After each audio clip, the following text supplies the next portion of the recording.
Hello everyone, my name is Gus. Hi, I'm Woody. And today we have a reaction to a cave exploration, actually. A cave dive that was done in New Zealand. So I'm just setting this up super quick for you. It's a cave dive that happened in New Zealand at the Pearse Resurgence, it's called, the cave. Okay. And it's deep.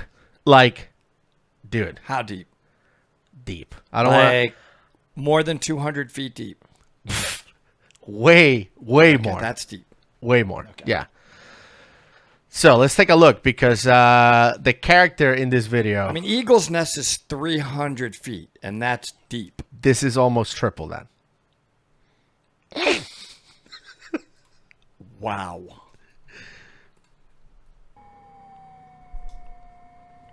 Not a whole lot for us to talk because Richard, one of the divers, does such a good job narrating this. So look, he's already 161 meters.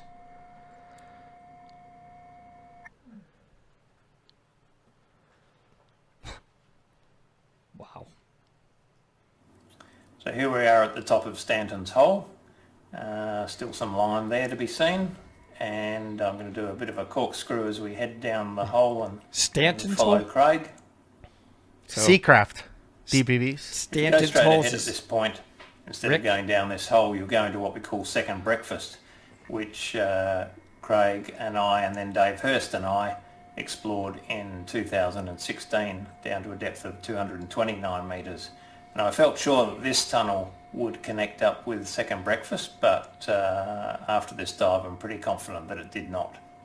I mean, I have questions. Remember, Eagle's Nest is not even 100 meters. These guys are at 170 right now. I mean, the first question obviously I have is, I wonder what kind of gas mix they're using. I wonder how long their deco is. We'll talk about all of that. You know, these are the things that I'm thinking of as a diver, because Yes. at Eagle's Nest at 300 feet, you just looking at your computer and your deco is flying. Like you're at 1 hour of deco and you've been in the cave for like down there for like 15 minutes. Yes. Just to put things in perspective. So Craig at 171 metres, and very shortly you'll see the tie-off where Rick Stanton tied off his line. That projection where there's a big mess of line now is where Rick tied off to. By the way, for those of you who are not familiar with Rick, he is one of the main two divers that participated on the Thai cave rescue. So a lot of people saw that. The soccer team, Rick and John, they both were the main divers. There was a team, by the way, Richard and Craig, the two divers that we're seeing right now, were part of that team. And we'll talk a little bit more about that later on the video. And if you look down there, amongst all that line, you'll see Craig's reel hanging in the distance there. And Craig went down here to 194 metres before he had a CO2 episode and bailed out of the dive. And that huge heavy reel full of line subsequently blew up through the cave and made that big tangle there. Okay. So this level here I explored down to in 2008. I came to the cave with two friends, Grant Pearse and Andrew Bowie, and with their support I did a solo dive down to this level at 182 metres. And from this point... Do you see the back though? He has two Megalodon rebreathers side by side. I was wondering because he looks very heavy. Yes. Did you see how he was flutter kicking? They have like two he's rebreathers, kind of somewhat vertical. I feel like, man, something's just really weighing him down. That's what it looks like. As we move forward, you'll see there's a small fissure straight ahead of us, which Craig is going to enter. But actually the main way, really, or the easier way, is up over this bit of rock and then down into the tunnel on the other side. Now, this is the point where this dive starts to go a little bit pear-shaped because Craig, for some reason, chooses the narrow pass through there, and I've decided to go the easy way over the top.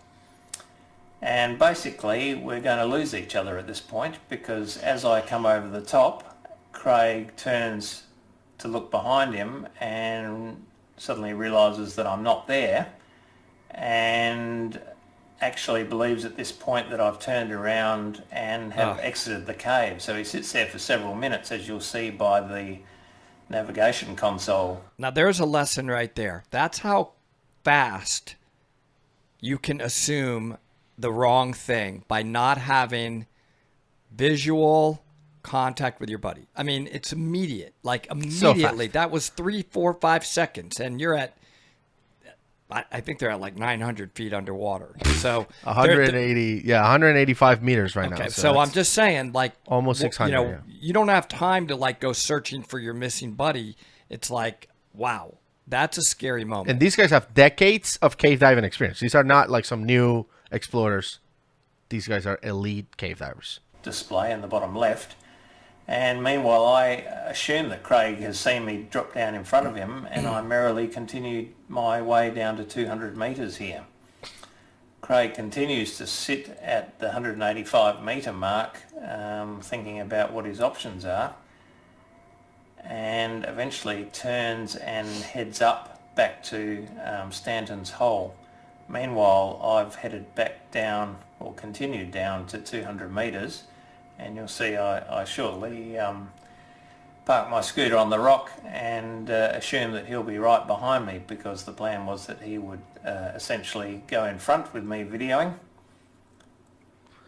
200 meters, 660 scooter down feet. here at just under 200 metres. I wonder if it's cold. I don't know where. Oh, I bet. Yeah, I that's bet got it's to be cold. freezing. Oh, yeah.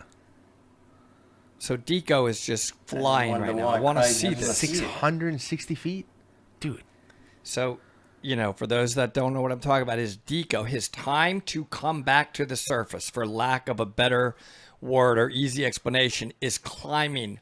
Not because of how long it takes him to get there, just from a pure distance standpoint, but because he has to stop, because he's loading up his tissues with nitrogen. I mean, he could get fully saturated, meaning all 16 compartments could get fully loaded, man, which means, I don't know. I don't want to say the wrong thing, but that could take like It's going to be a long time. a week to come up.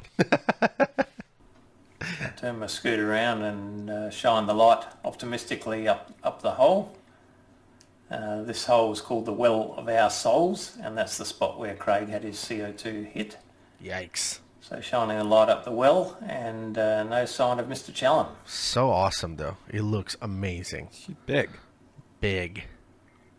And as you can see from his display, he's actually still up at that 182 metre level, and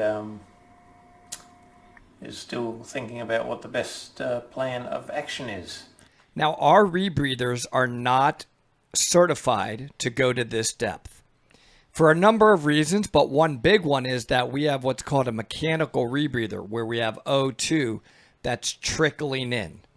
And you would need to be able to, for sure, 100% lock that off. I mean, even if an accidental trickle of O2 flew in at 600 feet underwater, I mean, you could run the numbers how, boy, that could spike so high, and then you could convulse and, you know, have an immediate problem. So anyway, just to put it in perspective, our rebreathers can't even go anywhere close to this deep. Or at least are not certified to go Cut to. a long story short, the video will fast forward now because I'm going to head back up, and fortunately Craig is still up there and he hasn't left entirely, and we reunite up here at just at the top of Stanton's hole. Look at that rock, though. Damn. It's awesome. So, start again. Back down past 177 metres, past Rick's tie-off. We're both a bit grumpy with each other at this stage. Not a great frame of mind to be in for a deep dive. What are you doing? Yeah. And I'd seriously considered calling the dive at this point because I was feeling really rattled by the separation and the loss of communication. Yep. At this stage, we're going to have a brief argument because Craig wants to tie the reel on here, but of course I've been down further and have noticed that there's still plenty of line to be seen. So I convince him that we don't need to tie off the reel at this point, and we can continue back down. So there's the fissure that Craig went through initially, and shortly we'll both head off back down the Well of Our Souls.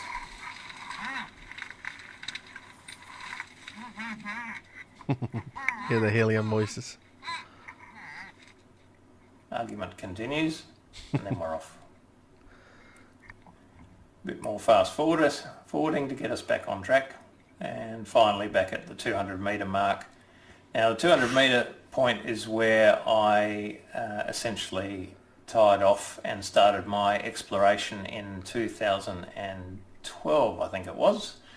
So I basically tied off in this particular spot myself, and then laid 70 metres of line along what became known as the Wet Mills Way. Those are dry gloves, everybody. For those that don't know, those you can see they're attached. His hands are not exposed to water at all. So, your hand, that's very cold, in other words. Yep. It's a very level piece of cave that continues for about 80 to 90 metres. And shortly we'll follow Craig and see that bit of cave. That tie-off is Craig does everything scary. very carefully, very slowly, and I find myself champing at the bit to keep moving, knowing that we're now 25 minutes into this dive. We're sitting at 200 metres. We haven't really achieved anything yet. We haven't seen any new cave, and we have a large decompression obligation building up. I bet. Craig will shortly drive straight into a piece of rope and get it in his prop. I noticed that too. I hate when that happens. And you can hear from my language that I'm sort of starting to lose it a bit, but a couple of deep breaths. Craig's now laying the line, and That tie off though. I managed to Scary. I would've just wrapped stop that. here for a moment, gather my thoughts, refocus, and then carry on with the dive. So imagine going to 660 feet just to start the actual dive, the actual exploration. Wow. And off we go on the Wet Mills Way. They're another level, Another you know really what I pretty mean? part of the cave, nice big Unbelievable. tunnel, horizontal, doesn't at that really thing. doesn't drop at all for about 70 or 80 metres. Can't even see the guy, the other guy. Craig, where is he? Now, by this stage, my Paralens camera has run out of batteries. That has been one consistent problem with the Paralenses, Yes. but particularly in cold water. They don't seem to hold their battery life. I can In attest fact, to that. Craig's, I don't think, didn't fire up in the first place, so Hour-ish. hence he only had the one camera. So 27 minutes into the dive at 660 feet. That's when they actually started their exploration. I don't know. I mean, their deco is so high already. It's gotta be It's like going to be 8 more hours. deco than we've ever There's my done. line, my old orange line from 2012. Hope they have a habitat. Yeah. Just follows a nice serpentine course as part of the cave. They're going Until we straight get to the down. next big drop off, and that seems to be the way with the Pearse. It seems to, continue horizontally and then drop down another level, big deep shaft, and then onto another flat level. So there's Craig in the distance. He's just gone over the lip, and it was at about this point here that Craig tied off to my line that I laid in 2012, and he continued his dive down to 221 metres. So we're still not yet in new country. We're still looking at Amazing. that cave that both of us have seen before. So over we go, and we have to get down to 221 metres here before we find new passage. Craig's just having a quick look there for the reel that he tied off. It's a little bit deeper yet, but it's Ken Smith's favourite reel. Now, I'm not a dual rebreather diver. I'm not certified, but I'm wondering, does he have to alternate to keep the two computers? From what we have learned, a little bit we've learned, I think like every so often you have to switch to the other rebreather. So they're reading consistent PO2s. In case you have to go to one, you don't want that one to be totally off because it didn't know what, PO2 or depth or whatever. Well, would know depth, but wouldn't know PO2. Yeah. So Built and donated to him by Chris Brown, a well-known Australian cave diver. And I'm sorry to say, Ken, I've reviewed this footage very carefully and certainly no sign of your reel there, although Craig has had a pretty good look just then. So down the hill we go, and as soon as he hits 221 metres, then we are officially in new country. And I'm starting to feel more relaxed again now by this stage.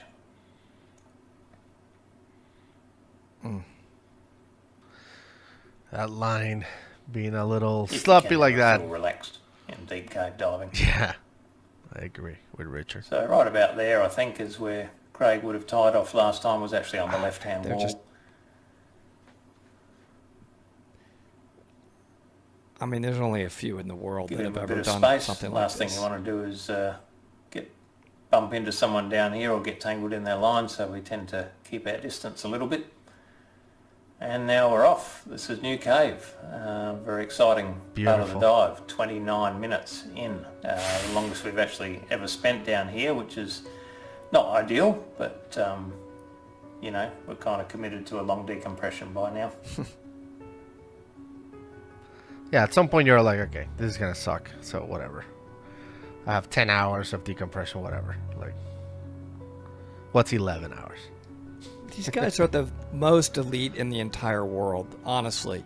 Not, The shaft continues to drop down, They are part of that category. I For mean, sure. who's done that depth? Right. and then ahead of us, yet another flat section at about 233, 235 metres, which is good because we'd rather it didn't go straight down all the time. The cave really changes here actually. It starts to get quite rocky, and shortly it will actually pinch down. The roof will come down quite a long way, and almost a restriction for the Pearse. It's quite a pretty part of the cave, but again, you don't really want to be crawling through tight spaces in these sort of depths. But just when it looked like it was going to really close down, then we popped through another opening and into one of the biggest parts of the cave that we've seen. I love Amazing, that. man. You can see the floor is really different to anything else that we've seen Look in at this that cave black. so far. Lots of rubble, suggesting maybe there's been some pretty strong flow at times blowing rocks up this slope.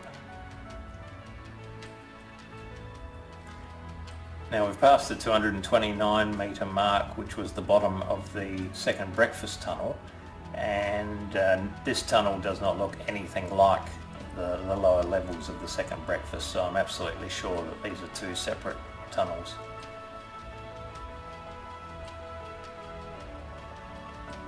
There's a lot of silt through this area, which is again unusual, but it's not particularly fine, it's not dangerous, it's just yeah, a little bit unexpected.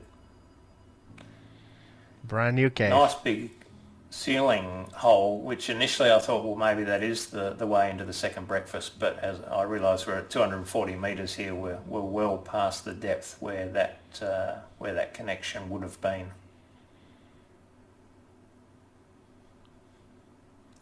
And look at this tunnel here. This was a really exciting part of the dive to see this tunnel ahead of me, and seeing Craig just disappearing into this void was absolutely mind-blowing. It was Massive. really, really cool. And by this stage I felt completely relaxed. The rebreather was working perfectly, no issues whatsoever with work of breathing. Honestly, I couldn't have been more happy. Now this is exciting. Down to the left there, big hole with silt clearly been blown up out of it, and I suspect that is the way on. But Craig has seen a nice tunnel heading straight ahead, and he's heading for that. That's a lead. Unfortunately, he has just run out of line, and because we're so overdue, really, compared to how long we thought we'd be down here, you know, we're both thinking at this stage, should we get the second reel out and carry on? But 32 minutes in, 247 metres on Craig's depth gauge, about 244 on mine, so we ended up calling this 245. 800 feet. And so Craig doing a nice job cutting and tying off the line, and a little bit of shaking of his hands, but actually not too bad, much better than I am at those sort of depths. Wow. And that's it, time to go home. And I've got to tell you, it's pretty happy days when you turn the scooter for home and head for the surface. 16 hours, 8 minutes total run time. Wow. And happy days. 16-hour Apart from a few dive. arguments, we're all good. Thanks for watching. Sorry it's a long one, but for the enthusiasts, I hope you've enjoyed it. So, you know, he talked about the shaking, just to get some clarification, because after a couple of videos where we've been talking about that before, I did some asking, and what's going on is that helium and oxygen are going to affect the central nervous system, particularly the oxygen. And what happens is if you lower the nitrogen level too low, it actually can cause a shaking. That's why they used to shake a ton from what's called heliox, which was no nitrogen in the gas. So now they know you've got to have nitrogen because the nitrogen turns narcotic and actually calms your nerves. So they obviously had nitrogen in their mix, but a small fraction of nitrogen, so they still were experiencing the shaking. So nitrogen, in this case, we need it. Or you'd be like, your body can't handle it. You need to be a little buzzed. You need a little narc to relaxed. calm the nerves and not shake. It's really interesting. Super interesting. Yeah. The interesting part also about this dive is that when it comes to narcotics and, you know, the effects in the body and all of that, Richard is uniquely qualified to do that. Richard is the diver who was narrating. And the reason for that is that Richard and Craig, the two divers that you see doing the dive in this video that we reacted to, were actually the last two divers that exited the Thai cave where the soccer kids were rescued, or football, depending on where you live. Richard is also the one who administer the narcotic or the anesthesia or whatever it is that put the kids down so they can take them out of the cave. So if you haven't seen the documentary on Disney Plus, I think it is, about the rescue, please go ahead and check it out. So Richard was integral to the success of the mission. He's the one who, again, put the kids down and envisioned the whole thing to pull him out. I have so many questions just about the dive, let alone the rescue. So many. I mean, I'm sitting here just thinking about the basic questions of the dive training that the kids had to go through. That just blows my mind. Like, what dive training? I'm saying I'm going to put a full face mask on a kid who's going to be in the middle of two people to get out of this cave, the Thai rescue, while they're on some form of a drug. My what ifs that I would like to ask them about and how they thought about that would be incredible to know. So what I did was I actually reached out to Richard. Richard Harris is his name. And I asked him if he wanted to come on the show so we can talk to him about this dive and the rescue. And we're going to have him next. So I think it will be super interesting to talk to him. I have no idea how long this video is going to be, but I feel like I can talk to someone like Richard for like days. And he's going to have a lot of information.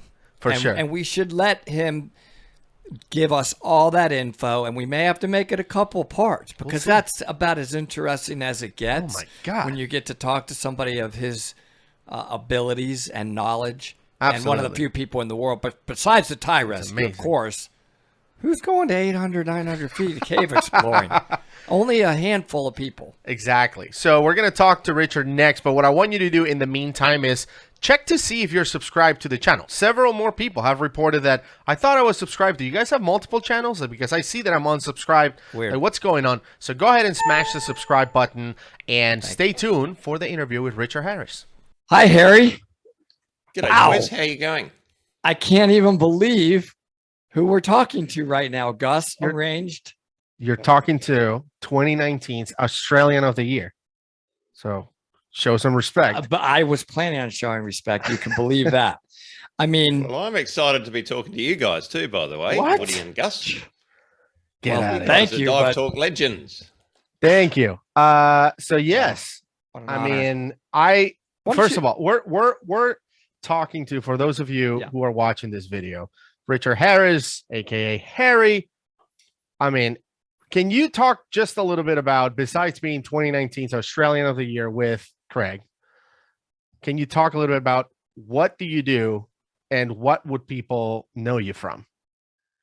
Well, I guess people know me from my involvement in the cave rescue in Thailand in 2018. I was the cave diver and anesthesiologist who was involved with a massive team of people, I have to say, 14 or so cave divers from all around the world, led really by these amazing British guys, Rick Stanton and John Verlanthen, who were the guys on the ground at the start. I mean, they were the groundbreaking guys who laid the line, with help from the Thai Navy SEALs and some guys like Ben Raymond and other people. But, they really did the lion's share of that work. And then we rocked up just to help finesse the plan, really, which, this plan came from those British guys. So I want to be clear that, they deserve the lion's share of the credit in all of this.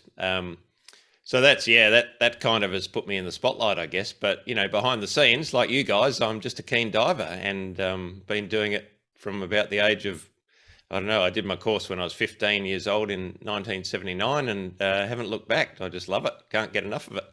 And I do want to talk to you about the Thai cave rescue. So that will come. But first, let's talk about the video we just watched, which is a subset, because you have a longer video on the channel, by the way, link below if you want to watch the whole video where you talk about the equipment that you're diving with. You're talking about the habitats they use for decompression. There's a lot more good stuff. We kind of skipped that and left people so they can go watch your channel if they want to learn all that stuff. There's not really a lot for us to comment since you're the expert on that.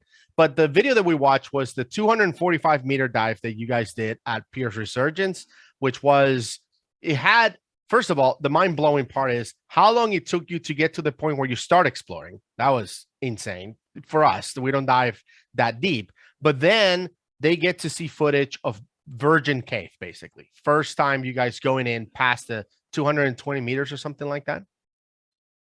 Yeah, I mean, that you guys will understand this. That's what it's all about, is getting to the end of the line and starting to break into new ground. And whenever that happens, whether you're at 5 meters depth or 200 meters depth, that is a very exhilarating moment for any cave diver. And that's, by and large, why we do this sport, is to be that person who sees a new bit of tunnel for the first time in human history. And that's so addictive, isn't it? I mean, Absolutely. you do that once. It's like, I imagine, I hate golf, but I imagine it's like hitting a good golf shot. That's what makes you come back the next day, even though the other 17 and a half holes are complete rubbish. So, there's a lot of pain and suffering that goes into that moment, and a lot of accumulated experience, I guess. But that's why we go back. And hopefully I just love showing that to other people, showing that new cave and showing the logistics and the background to getting to that point. And, some people will say, well, why do you do that dive and potentially expose yourself to those risks just to see another 10 meters of cave, which is sometimes all we achieve. But I don't know, if as Craig, my mate, says, if you have to ask the question, you probably won't understand the answer. So there you go. Harry, when did you switch from just cave diving in already known existing mapped caves with line to start exploring? And what was the very first exploration you did? Boy, good question. It was in the 2000s. I sort of had a misstart with my cave diving. I first did it in 1986, and then I got married and we had young kids, and I kind of didn't get right into it, to be honest. And then in 2000, I went back and retrained because I'd been out of it for a bit. So I went back and just started all over again, did the training again. And I met a bunch of guys who were mentors. And that was the key for me, finding older, very experienced group of cave divers who obviously thought I was all right and sort of took me under their wing. So, guys like Ken Smith, John Delazuana, Craig Jallen himself, Paul Hosey, some of the sort of big names in Australian cave diving who've been around forever. And I just fell in with a bad crowd, and these guys were making the change to rebreathers around that time, the year 1998 to 2002. And as an anesthesiologist, I immediately kind of saw rebreathers for what they were. I kind of get them, it's an anesthetic machine without the drugs, and so it was intuitive to me, and I thought, yeah, I got to do that. So I built my own rebreather. I would never advise that, of course, and I only did a couple of dives before I threw it in the bin and bought a real one, which was a KISS Classic. I know you guys like the KISS rebreathers, so I bought a very early KISS Classic in the days when you could just ask for one and they would send it in pieces, and if you could put it together, then you're allowed to dive it, I guess. So I did all the wrong things, started diving rebreathers without training, built my own, did all that stuff, and then then again came back and did it the right way. But yeah, I think mentorship was the key for me, having a group of guys who were explorers and just seeing the passion and following them around. Yeah. I'm just curious about how many cave dives do you think you had before then you switched to, now I'm exploring, I'm going into brand new caves? Yeah, I couldn't say, but maybe a couple of hundred. Couple hundred. Okay. That makes sense. Yeah. That's a lot in our cave world. So, and now, is that your main form of cave diving? If you're going diving, you want to explore? Well, ideally, but of course that's a long time between drinks. You know, you got to go on an expedition often to do that, or get lucky in a cave that's well known. And you know, you guys, I think one of you lives in Florida, don't you? But you know, it's that. I mean, you're so lucky to be there, where cave exploration is a real possibility on any weekend if if you're determined. But in my area in South Australia, the Mount Gambier karst area, you know, it's pretty well looked over, and so you have to be very studious or determined, or get a bit lucky. But you know, you've always got one eye outside of your head, haven't you, looking at the walls. So yeah, really, it's about going on a trip somewhere for us. And so we've got the Nullarbor Plain out in Western Australia. We've got you know, caves in the Blue Mountains near Sydney. There's all sorts of opportunities in Australia all around the place. That's cool. Yeah, you got to look for it. Now, so I was going to ask, on the video, when was the dive, by the way, the 1 to 245 meters? When did that happen? That was February 2020. Okay. So on the video, you mentioned a couple times, you know, the previous exploration that you did in that cave. You mentioned like, this is how far I went, or this is where I stopped, you know, my line. And that was in like 2014, I believe. So is that typically how often it takes between expeditions, basically like 6 or 7 years? No, I try and get there every year. And there's actually 2 major tunnels at the deep end of that cave. From about 170 metre, it branches into 2 tunnels. And we've been exploring the other tunnel that you don't see on that video for the last sort of 4 or 5 trips, because it looked really big and promising. And it's still going, but it's just a bit smaller. And, you know, I think it was 229 metres we turned the dive on that one. Anything that looks even vaguely small at that depth looks far too small to me. So, you know, you could still scooter down it, but you know, you're probably going to start bumping the walls, and that's fine at 20 meters. But at that depth, I just, you know, it's one problem I don't want to have. So we thought, well, let's go back to the other tunnel, just have another look there. And sure enough, we broke into this even bigger tunnel, and there are points there where the video, I hope people appreciate how spectacular that is. You know, we've got powerful video lights on our scooters. They're 14,000 lumens. We've both got 2 of them on our scooters, and it just looks dark, you know, and suddenly it's not a friendly place anymore. Well, you know, you said, for the folks that may not watch the portion of the video where you are going to talk about all of the logistics, just a brief overview of, when you were going down to 900 feet, how much bailout gas did you have to take? And were those dual rebreathers? Did you have to breathe off of both of them? Give everybody an idea of the logistics it took, to how long it took to set that up. Is there a habitat? You know, an overview of that. Yeah, because I think it's probably fascinating. I'll try and do it in 60 seconds. Okay, perfect. My time starts now. So, you know, we have to fly in by helicopter. All the equipment, about 4 tons of equipment, has to go in by helo, because it's a remote valley. There's no communications apart from a mountain radio. You know, we're camping for 2 to 3 weeks. So everything has to be there.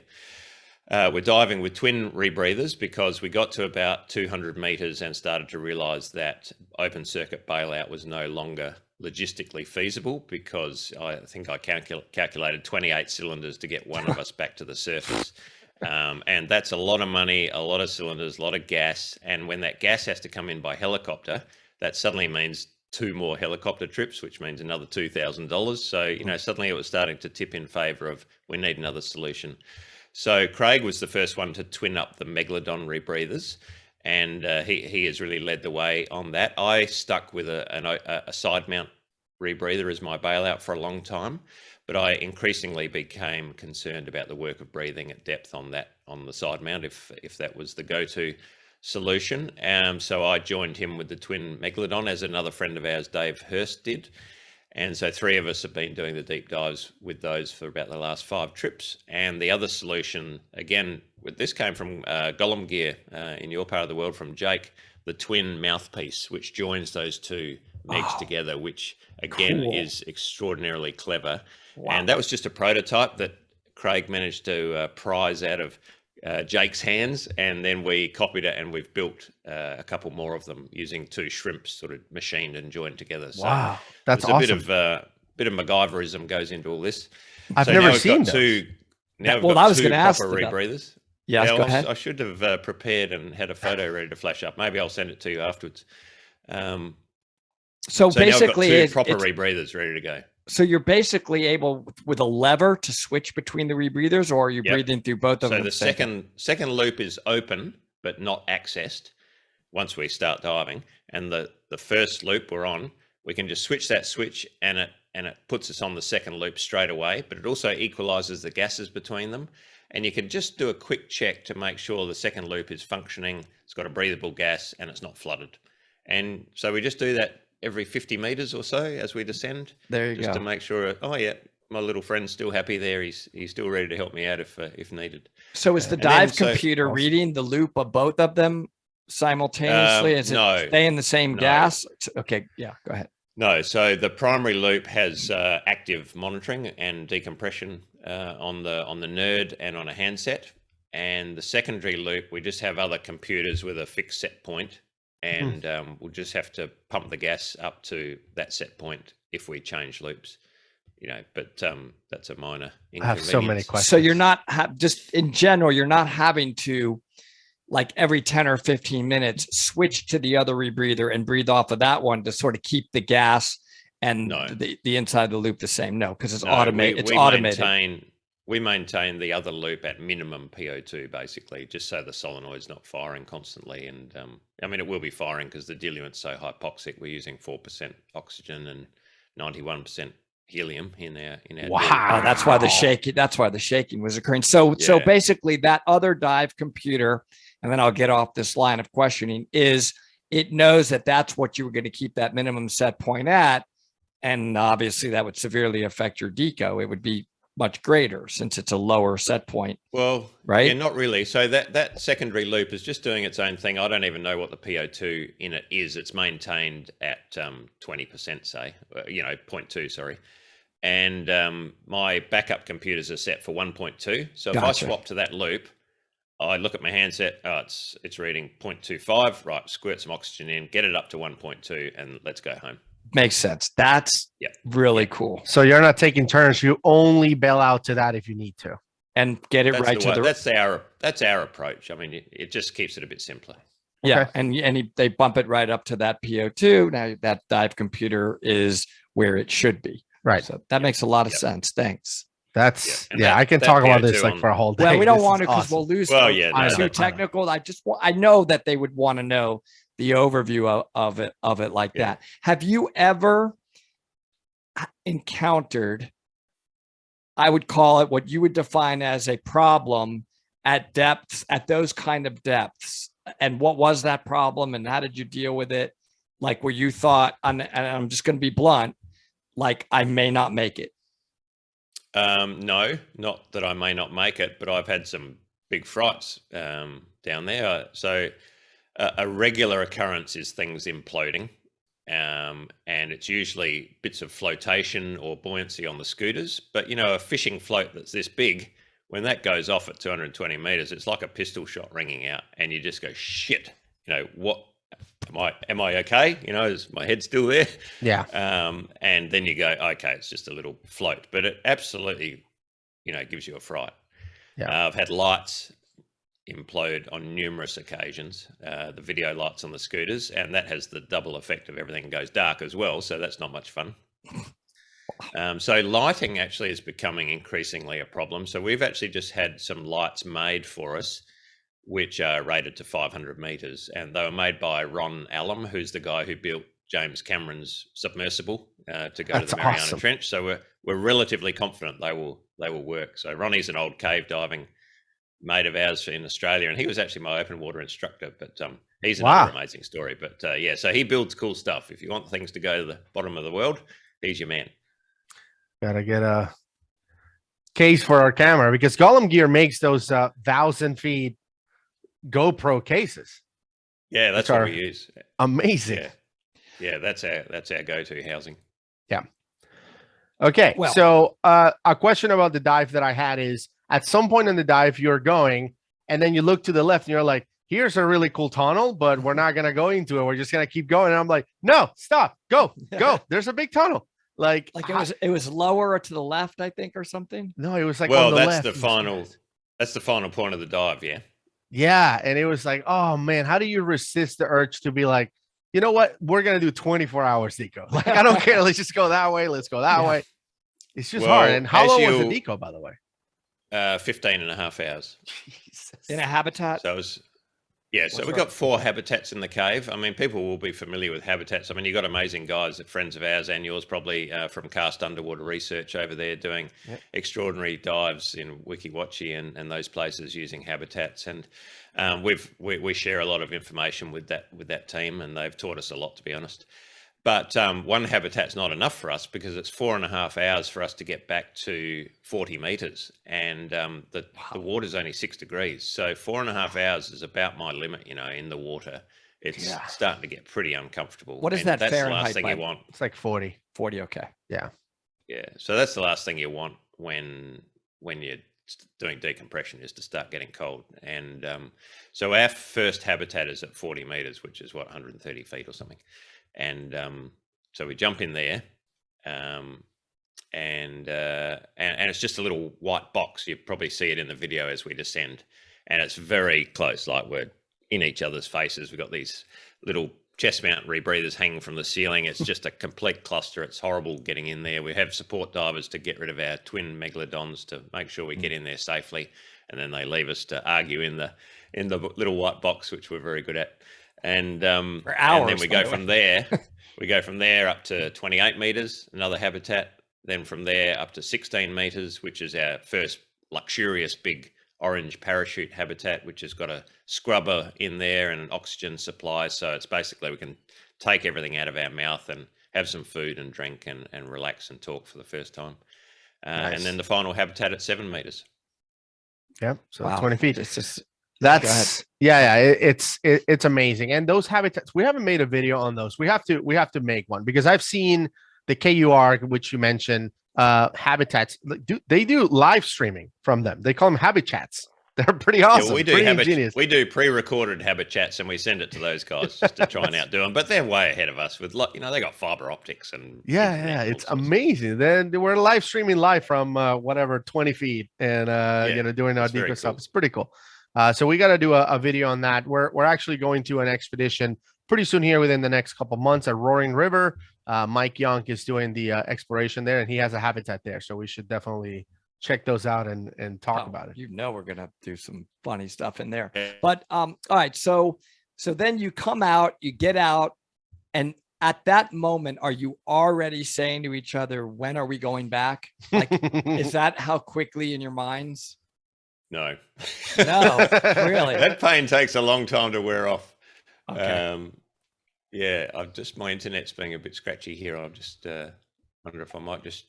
And do you think it just keeps going? Like, how much bigger do you think that whole area is? That's what would always be in my mind. Like, what else is there? What else is there? Yeah. Well, we're told by the geologists this band of marble, which is metamorphosed limestone, is about 300 meters deep, best guess.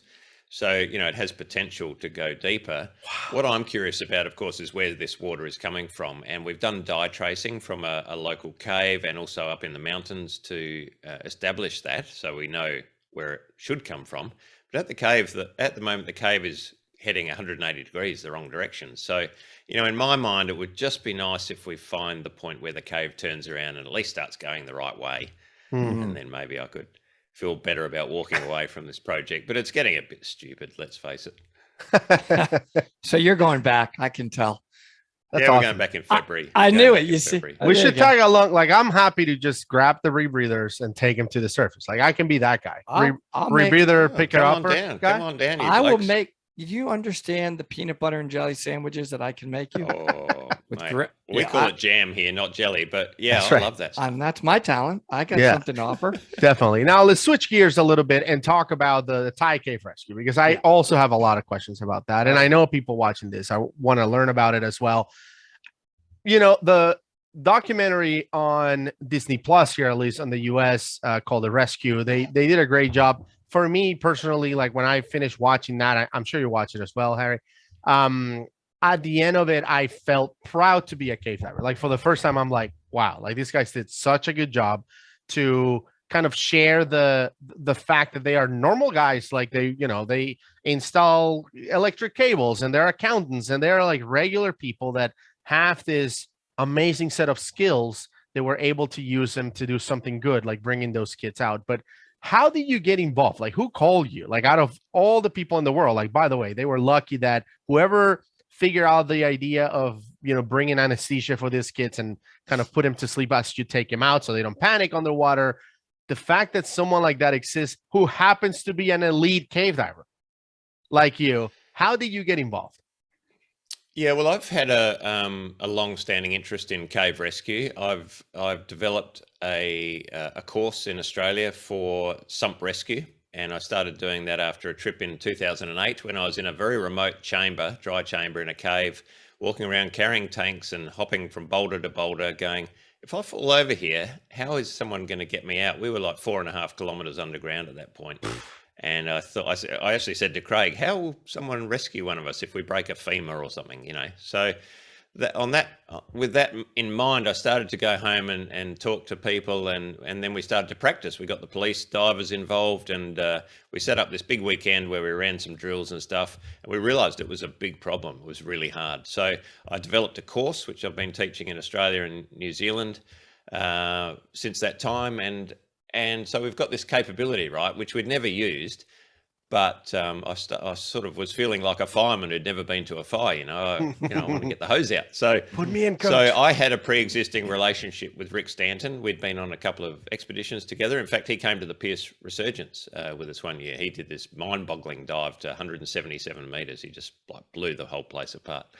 And so Rick knew I've got this interest. We'd dived together, and he knew I was an anesthesiologist. So when he was over there, it was actually his idea. We'd been exchanging messages for about a week. He said, what do you think about the idea of sedating these kids to bring them out? Because he could think of no other way they were coming out alive. And I said, that is a very bad idea. You cannot render someone unconscious, put their head underwater for what will be a 3-hour dive through zero viz, very tight cave, high flow, and expect they're going to be alive at the end of it. It's just forget about it. But I'll come over. I'll do something else, but I'm not doing that. Mm-hmm. So I grabbed Craig and said, Craig, let's go, man. We're off to Thailand. And over we went. And the rest is history. Essentially, once I got there, dived the cave, saw the kids, and realized actually these kids will die unless we try something. Then I guess I went, well, maybe something's better than nothing. And I still think this won't work, but let's give it a crack. You pretend it was your idea, like, Rick, I have an idea. I think we should sedate these kids. And no. I denied that idea had anything to do with me for as long as possible, and I still deny it. So it's still a really bad idea. So I just want to understand how it went. So you're back there with the kids. Now, were they put in full face masks? That's ultimately right. So they're already sedated. And then you start putting the gear on them, and they're in the middle, right? There was a diver behind them and a diver in front of them. No. Okay. So that was one of the discussions we had early in the planning phase. Should we have 2 divers? But you know what it's like in zero or low visibility cave that's very tight and restrictive. The last thing you want is someone else coming up your backside and trying to harass you while you're trying to solve a problem of getting through a nasty bit of cave. So we decided that actually one diver, one boy is best. They can take all the time they need then, because there are lots of little 3-dimensional puzzles in that cave to solve, and you've got this extra bit of baggage to push through and find a way through for them as well. And absolute zero viz, I can tell you, it was just black. And so we went to the end of the cave, myself and 4 of the Brits. I would anaesthetize one boy at a time. We had them in their wetsuits already, put them to sleep. And when I say anaesthetize, they were fully surgically anaesthetized. There wasn't sedation. That was full general anesthetic. And and then you've got this rag doll sitting on my lap, and we've got to put the face mask on, which is tricky, and then strap a cylinder to their chest. And then one diver would take that boy all the way out, and that's a 3-hour dive. So they had to top up the anesthetic as they went, because the anesthetic was only lasting about 3/4 of an hour with this injection in the leg.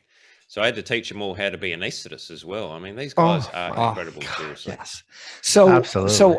what was the plan if, I do some full face mask diving at the Georgia Aquarium. If it flooded the full face, I mean, you're in zero vis, it bumps the mask. What did you guys talk about? How would that be dealt with? Well, that was one of my three primary concerns. And look, this wasn't just a theoretical concern. In my cave rescue training, I myself had pretended to be unconscious wearing a full face mask and got people to move me around a cave. And the mask fills up with water eventually if you don't take some sort of active steps, especially when they start rolling you on your back or Exactly. and that sort of stuff. So, I honestly gave this zero chance of success. Now, in retrospect, I can explain why it worked. We had positive pressure masks, which I hadn't kind of thought about. The advantages of them, obviously. We kept the kids face down the whole time. The buoyancy of that full face mask, as you know, is quite strong. So it lifts their airway up, extends their neck, keeps their airway in a perfect position. I was worried about hypothermia. The cave was 23 degrees Celsius. And so, it's not cold, but cold enough for a skinny little kid in a baggy wetsuit for 3 hours. And anesthesia increases heat loss dramatically. But ketamine, the drug we used, actually just counteracts that slightly by constricting the blood vessels in your skin a little bit. So all this stuff, which ended up working in the kids' favor, I hadn't actually sort of thought it all through beforehand. So, it was extraordinarily lucky, honestly, but some pretty skillful divers as well. Now, what kind of insurance do you have in place that if, for example, because you didn't know, you don't have full-on medical backgrounds in these kids, that if you injected a kid and they had a seizure 10 minits in or something and they died, do you have like some kind of protections? Because the last thing you want is end up in a Thai jail because you injected somebody the wrong thing or whatever. Yeah. No, I mean, this was a last-ditch life-saving attempt to get these boys out. If this didn't work, they were going to die anyway. Yeah, no question. So was it like the parents sign off on it, or I don't know if they should? No. So this is a very different culture. We have to remember. It's I never spoke to the parents. Right. As far as I'm aware, the Thai government didn't tell the parents exactly what the plan was. They just said there'll be a diving rescue commencing tomorrow. There was no mention of drugs, as far as I know.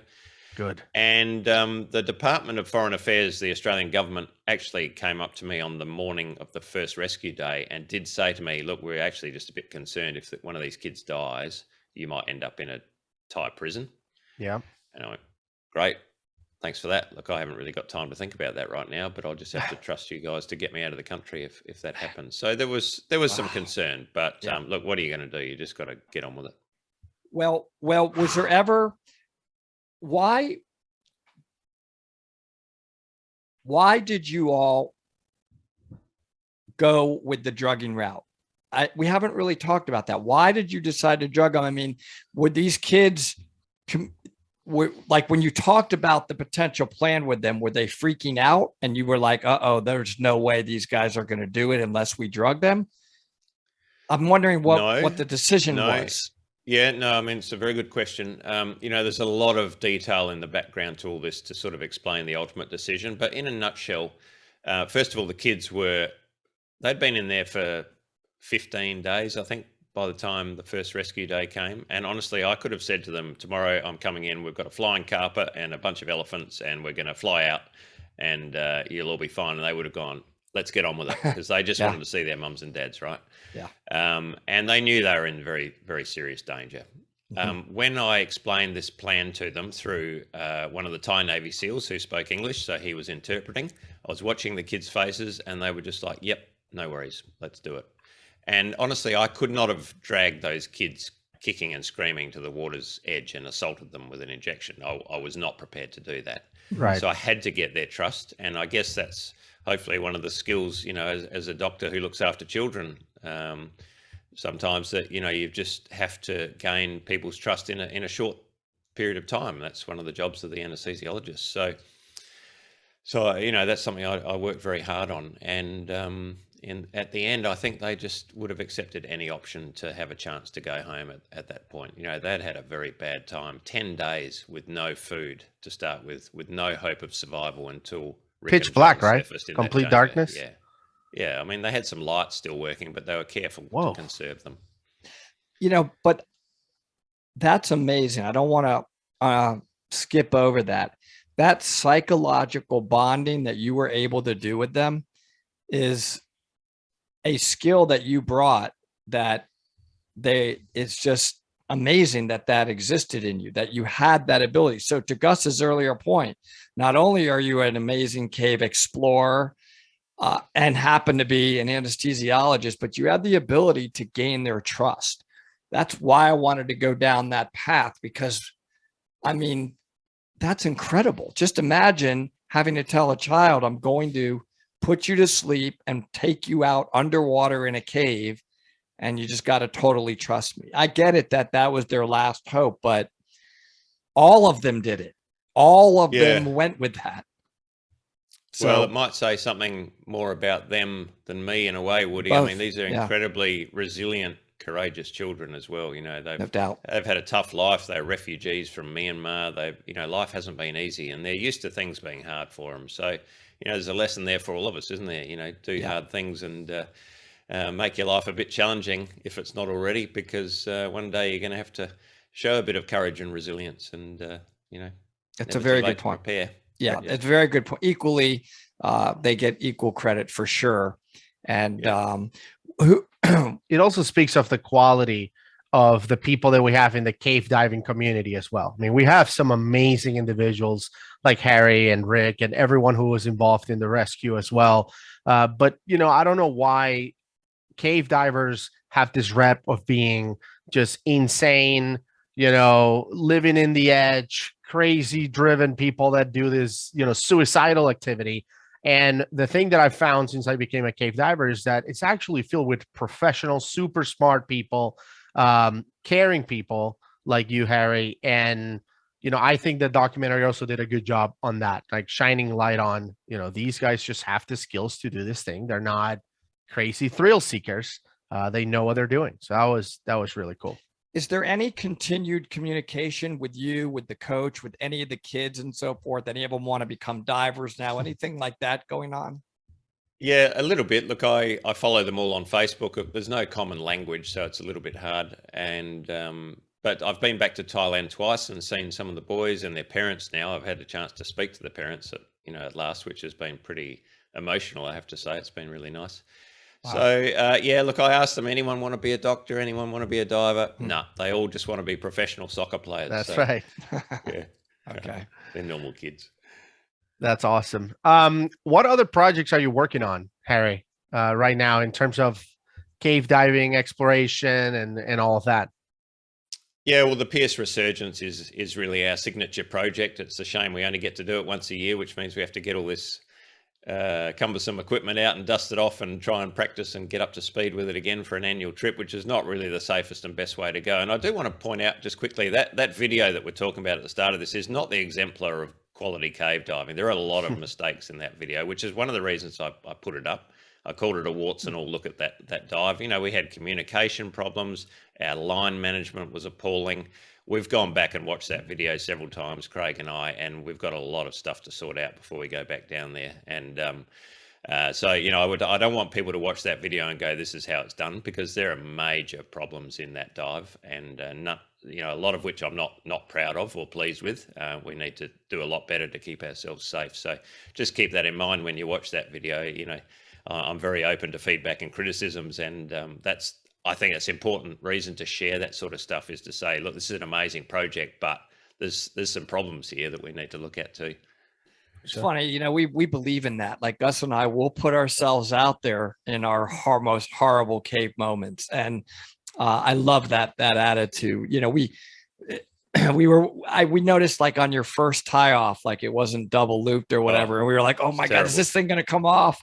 But we were also saying, wow, they're managing a whole lot of gear, like two rebreathers, the tanks, the cameras, the extra lights on the DPVs. I mean, that's a lot to manage at 600 to 900 feet underwater.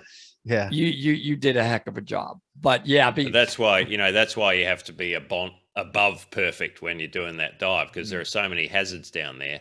A bad tie off like that one in the video, that's a big problem. And, that separation we had was also inexcusable. Again, I understand why it happened, but doesn't mean it's going to happen again. So we've had a lot of robust discussions about how to fix all those things.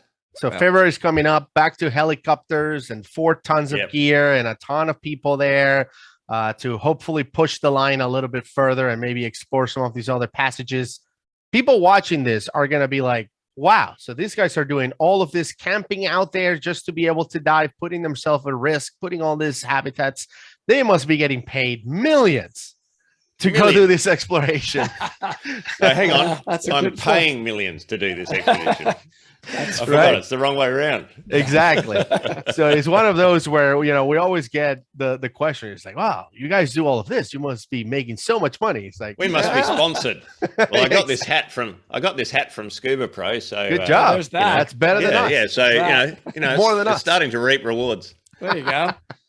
Well, Harry, we do have fantastic support from the dive industry. I do want to say we do get very well looked after by people like Scuba Pro and Shearwater and Kiss and Megalodon and O3 Suits. So there's a heap of people who look after us very well with good discounts and stuff on gear. But yeah, it still costs us.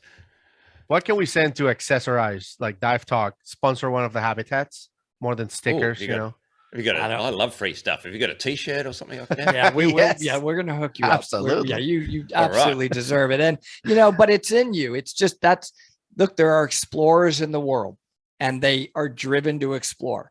You can't explain why, you don't know what it is, what separates that characteristic, but that's what drives you. And that is what leads to betterment of the world, whether it's figuring out a way to get man to Mars, like that's happening right now, or maybe this is going to create better dive gear. You've already talked about that way that you've configured dual rebreathers. So this type of, which is very risky, let's not sugarcoat it. What you're doing is the most extreme risky kind of diving ever done, leads to the betterment of diving for the world. So I can only thank you for that. Yeah. I'm glad we have you and others like you to do that. I would leave it on that. I think that sums it up really well. People say, why would you take those risks? And obviously it's a selfish thing primarily. It's this inner urge to want to know what's around that next corner and down that hole that you saw in the video. That's where I want to go next and to see what's down there. And it's stupid. It's inexplicable, but it's just wet rocks. Very Harry. Powerful. I know wet rocks. Come on, we love them. And but finish, you were right. But we've learnt a lot about how to do this increasingly safely, and we've progressed very slowly. I think that's the other important point for people. We haven't just gone from 0 to 245. We've taken 13 years to get to this point and built up these habitat systems, the logistics, the support, the equipment, and we creep forward, a little bit at a time to try and stay inside some sort of comfort zone. Awesome. Take it easy out there. Amazing. Well, thank you, Harry, so much. And for everyone watching, please go ahead and go check some of the content that you've put out. Yes. We're going to link to your channel, of course. Hopefully people can check that out and subscribe to your channel, because I'm sure with the trip coming up in February, there's going to be a ton of great content coming out from that as well. So we're looking forward to seeing that as well, and looking forward to having you back on the show someday. Thank you, Harry. It's great to chat to you guys. We've got so many mutual friends that it's nice to hook up at. I'm so glad we did. Well, and I hope we get to dive together. That would be the ultimate, really. Maybe we will figure that out. So thank you so much. Come and flip some pancakes in New Zealand for us. Oh, yes. Absolutely want to do that.